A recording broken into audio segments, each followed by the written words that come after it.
Olá pessoal, É, vamos mais um vídeo aí para explicar, né, algumas dúvidas que têm surgido na situação de aprendizagem, né, no contexto 2 aí da situação de aprendizagem um. Então, nós temos aqui um texto, né, que diz que após a realização do plano de ação de novas ferramentas, precisa-se analisar um modelo de injeção que não foi aprovado pelo setor de qualidade. Chamou-se o técnico e verificou-se que a ferramenta não está funcionando corretamente. No laboratório de usinagem, analisando as ferramentas sobre uma mesa, ele observou que os componentes coluna e bucha guia necessitava de muito esforço físico para que realizasse sua função diante do problema, para que realizasse sua função. Diante do problema, você, como técnico em mecânica, precisará fazer revisão dos componentes. Para isso, realize a atividade 3 descrita a seguir. Então, né, pessoal, eu já baixei os arquivos aqui para agilizar. Nós temos aqui, ou melhor, aqui, né? Primeiro, nós temos isso aqui é uma bucha, tá? Então vocês têm que entender que está em meio corte, né? Esse lado aqui, ó, lembra que nós vimos em desenho técnico? Vocês estão vendo a parte externa da bucha. Este lado de baixo aqui, ó, vocês estão vendo o lado interno da bucha. E, consequentemente, suas cotas. Então, se isso aqui é uma bucha, nós temos o outro desenho, que é a guia, né?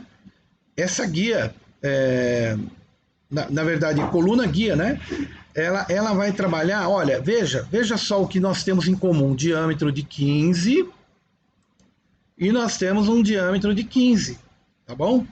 Então, o que significa?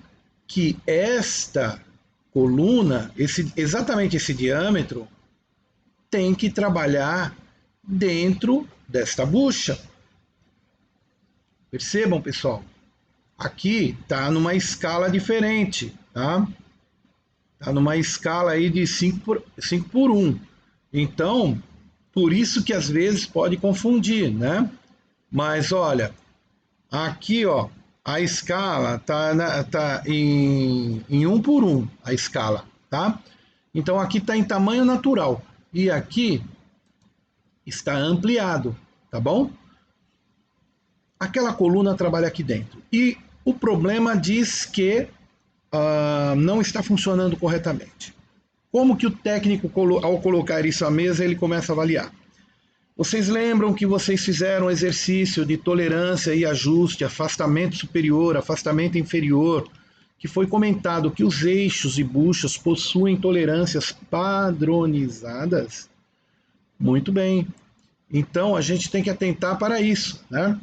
Existe uma tabela que eu quero mostrar para vocês, que não é essa ainda. É essa aqui, ó.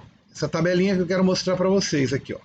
Tá? Eu já deixei o ajuste recomendado aqui para vocês. Ajuste deslizante. Não é isso que a gente quer? Que a coluna guia se deslize dentro da bucha, tá? Então, para isso acontecer, tem que ser um ajuste deslizante. Olha quantos tipos de ajuste que nós temos aqui, ó. Livre, rotativo, deslizante, deslizante justo, aderente forçado, que é o provavelmente está acontecendo lá, forçado duro e a pressão com esforço. Outra coisa que nós temos que ver aqui é o tipo de mecânica que a gente está usando, né? Extra precisa, mecânica média, mecânica ordinária. Nós vamos escolher aqui mecânica precisa, que é o campo onde nós atuamos, beleza? Então, quando eu cruzo essas informações de ajustes deslizante com mecânica precisa, eu vou observar lá que peças que deslizam ou giram com grande precisão, tá? Eu vou precisar que ele tenha esse tipo de ajuste aqui, ó, H7G6. H7 seria para o furo, G6 seria para o eixo. Até aí tudo bem? Muito, muito bom. Então agora, se nos voltarmos aqui para aqui estão os desenhos, a tabela. Isto, se nos voltarmos agora aqui para essa tabela, nós temos a tabela dividida em duas partes aqui, ó. Parte de baixo, que diz respeito a eixos. A parte de cima, que diz respeito a furos. Vamos começar pelo eixo. Eu também, ó, deixei claro que aqui, ó, diz respeito quais são os diâmetros que estão sendo tratados, que esta tabela de tolerância refere-se a eixo, as medidas são dadas em microns, tá? Então, você deve cruzar a informação aqui do G6, lembra? Lembra que na outra tabela nós vimos que era G6, né? G6 para eixo. Então, nós vamos entender que a medida não pode ser, a medida nominal pode ser 15, mas a medida exata no micrômetro, ela tem que ser 15 menos 6 milésimos ou até menos 17 milésimos, tá? Então, essas são o range que elas podem variar, tá? Então, se você mediu lá, deu 15,00, está errado, tá? E ainda mais, nós temos que comparar com o eixo. Então, ou melhor, esse é o eixo, vamos comparar com o furo. Também já deixei marcado aqui para vocês, ó, a tabela do furo, né? E lá é H7 para o furo.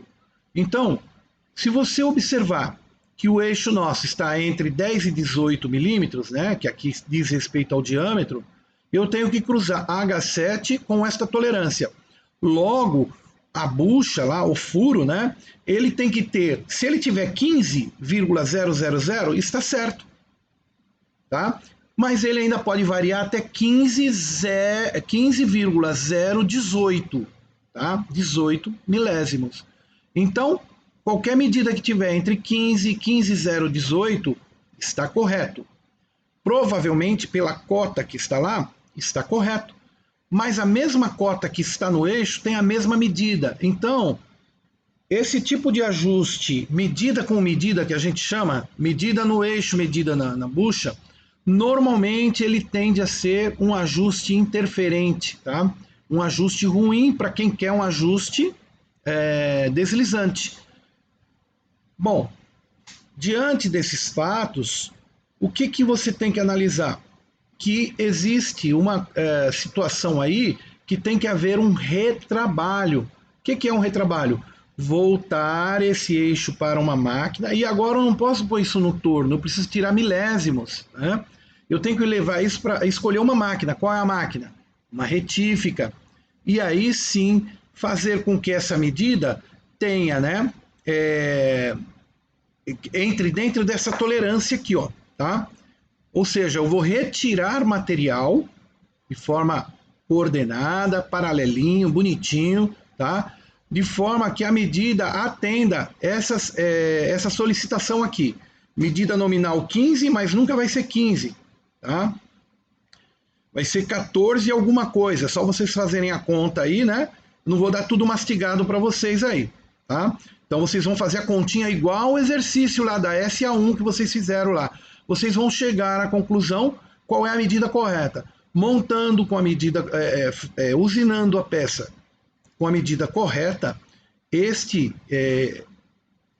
conjunto passa a ser viável, ele vai começar a funcionar conforme a solicitação, de forma deslizante, beleza? Tenho recebido aí algumas dúvidas aí quanto a isso aí, então eu acredito que esta explicação seja suficiente para fazê-los avançar nesse exercício aí, ok? Um abraço a todos e bons estudos.